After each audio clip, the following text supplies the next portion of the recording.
Hey guys, तो स्वागत है आपका कैप्टन मीटू के चैनल में, जहां आज के इस वीडियो में हम लोग बात करने वाले हैं बॉलीवुड के एक अंडररेटेड सुपर हीरो मूवी के बारे में, जिसके बारे में शायद कुछ लोगों को मालूम भी ना हो। जी हाँ गाइस, आज हम लोग बात करने वाले हैं रावण मूवी के बारे में। स्पेसिफिकली उसकी एंडिंग को एक्सप्लेन करने वाले हैं और ये बताने वाले हैं कि रावण का जो कैरेक्टर था वो इतना ज़्यादा पावरफुल बना दिया गया था कि आप उसका अंदाज़ा भी नहीं लगा सकते।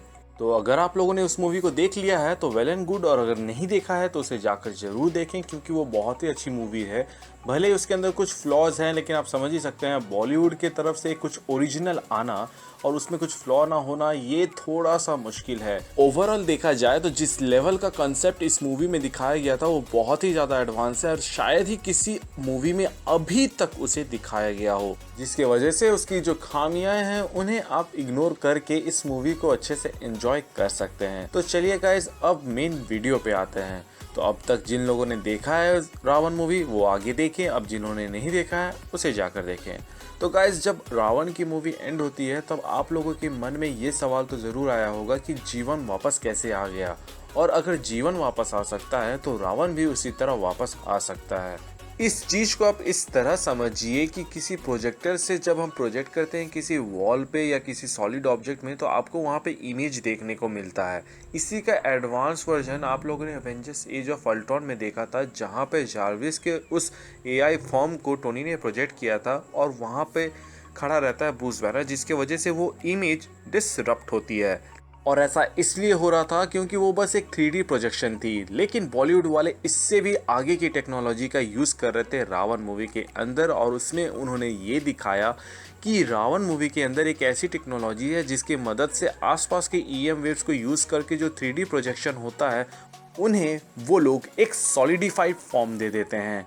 अब मूवी के अंदर हमें ये दिखाया जाता है कि ये जो टेक्नोलॉजी रहती है उसे गेम में भी यूज़ किया जाता है। आप लोगों ने नोटिस किया होगा, एक जगह पे बताता है शेखर कि ये हार्ट है, जिसे HART रहता है, जो कि हार्ट्स एम्पलीफाइंग रेजोनेंस ट्रांसमीटर रहता है, जिसके मदद से ही आसपास के EM वेव को इकट्ठा करके उसे सॉलिडिफाई फॉर्म दिया जाता है। और यही चीज़ होता है रावण के गेम से बाहर आने के प्रोसीड्योर के दौरान। वो डायरेक्टली गेम से बाहर नहीं आता है, पहले वो उस हार्ट की मदद से आसपास के EM वेव्स को कलेक्ट करता है और अपने आप को एक सॉलिडिफाई फॉर्म देने की कोशिश करता है। लेकिन वो इस सॉलिडिफाई फॉर्म को असल में वहाँ पे मौजूद जो डमी मॉडल रहता है उसी में तब्दील कर देता है। उसके बाद वो उस हार्ट को अपने सीने में लगा लेता है। इसी सीन से पहले आप लोगों ने नोटिस किया होगा कि रावण गेम के अंदर से ही एक एनर्जी बॉल शेखर के ऊपर शूट करता है, लेकिन लकीली वो बच जाता है। तो आप लोग सोच रहे होंगे ये पॉसिबल कैसे हो पा रहा था। तो ये पॉसिबल कर पाया था वो इसलिए क्योंकि वो जो आसपास के EM वेव्स थे वो उन्हीं को यूज़ करके एनर्जी बॉल बनाया, और वो गेम के अंदर एनर्जी बॉल नहीं बनाया बल्कि बाहर बनाया और फिर वहाँ से उसे शूट कर दिया। जीवन के साथ भी ऐसा ही हुआ, इसीलिए जब उसने वहाँ पर उस हार्ट को लगा दिया था तो जीवन एक्टिवेट नहीं हुआ था, क्योंकि उसे आसपास के EM वेव्स को कलेक्ट करके उसे सॉलिडिफाई फॉर्म कर लाने में थोड़ा टाइम लग गया।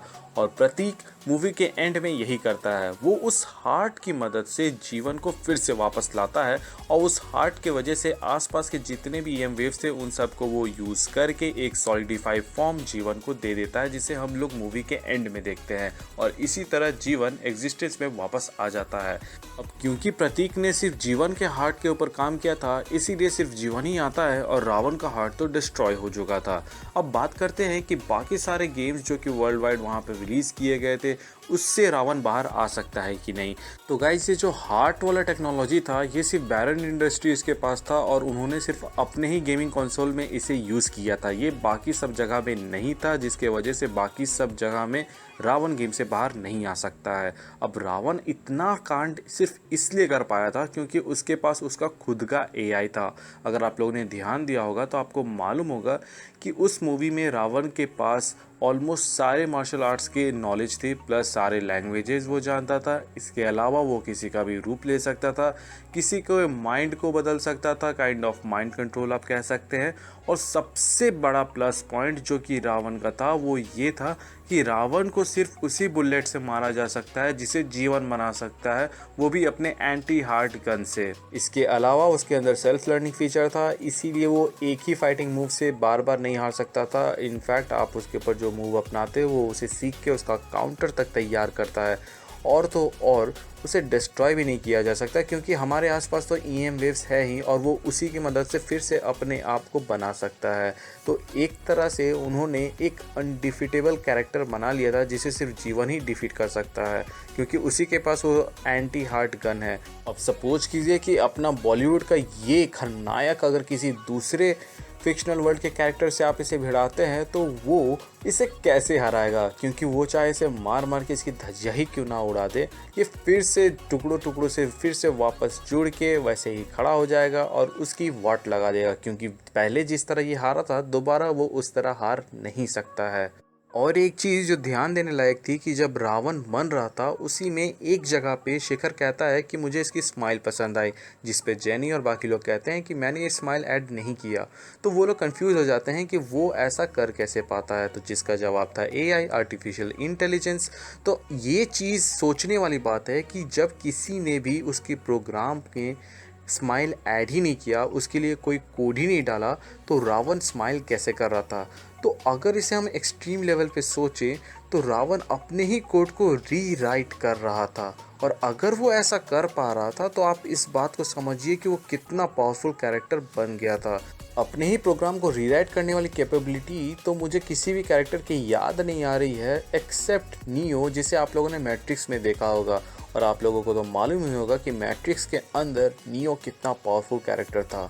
अब हो सकता है ये बात सुनने के बाद कुछ लोग ये कहें कि बॉलीवुड वाले होते ही ऐसे हैं, वो लोग कुछ भी दिखा देते हैं। तो मैं बस इतना ही कहूँगा कि ऐसा रवैया क्यों भाई, हॉलीवुड बनाए तो तालियां और हमारा बॉलीवुड बनाए तो गालियां। तो गाइज इस बात को समझिए कि ये एक साइंस फिक्शन मूवी है, जहां पर साइंस का मतलब तो आप लोगों को मालूम ही होगा, और फिक्शन का मतलब ये है कि यहाँ पे क्रिएटर को पूरी आज़ादी मिल जाती है कि वो अपने हिसाब से यहाँ पर दिखाए। यहाँ पर उसे रियलिटी से ज़्यादा रिलेट करने की ज़रूरत नहीं है, यहाँ पे वो अपने इमेजिनरी वाले पार्ट को ज़्यादा एक्सप्लोर कर सकता है। और इसी की मदद से उन्होंने रावण को इतना ज़्यादा पावरफुल बना दिया। अब जीवन का अंदाज़ा इससे ही आप लगा लीजिए। आई पर्सनली फील कि उन्होंने कुछ हॉलीवुड लेवल का उस वक्त में बना दिया था, बट क्योंकि इसके अंदर जो डीमेरिट्स थे उसके वजह से ये मूवी उतनी चली नहीं। सो गाइज आई होप आपको ये वीडियो अच्छा लगा हो और इस वीडियो से कुछ ना कुछ नया पता चला हो। अगर ऐसा है तो चैनल को सब्सक्राइब कर दे, और अगर आप लोगों ने चैनल को सब्सक्राइब कर रखा है तो ध्यान दें कि आप लोगों ने बेल आइकन को क्लिक किया है या नहीं। और अगर आप हमारे चैनल पे नए हैं तो अपने विचार कमेंट सेक्शन के ज़रिए बताएं, और पुराने हैं तब तो आपको मालूम ही होगा कि हमारे चैनल का मोटो क्या है। लोगों की मदद करें, अपना ख्याल रखें एंड कीप मूविंग फॉरवर्ड का रट लगाकर आगे बढ़ते रहें। Thank you for watching this video, stay tuned.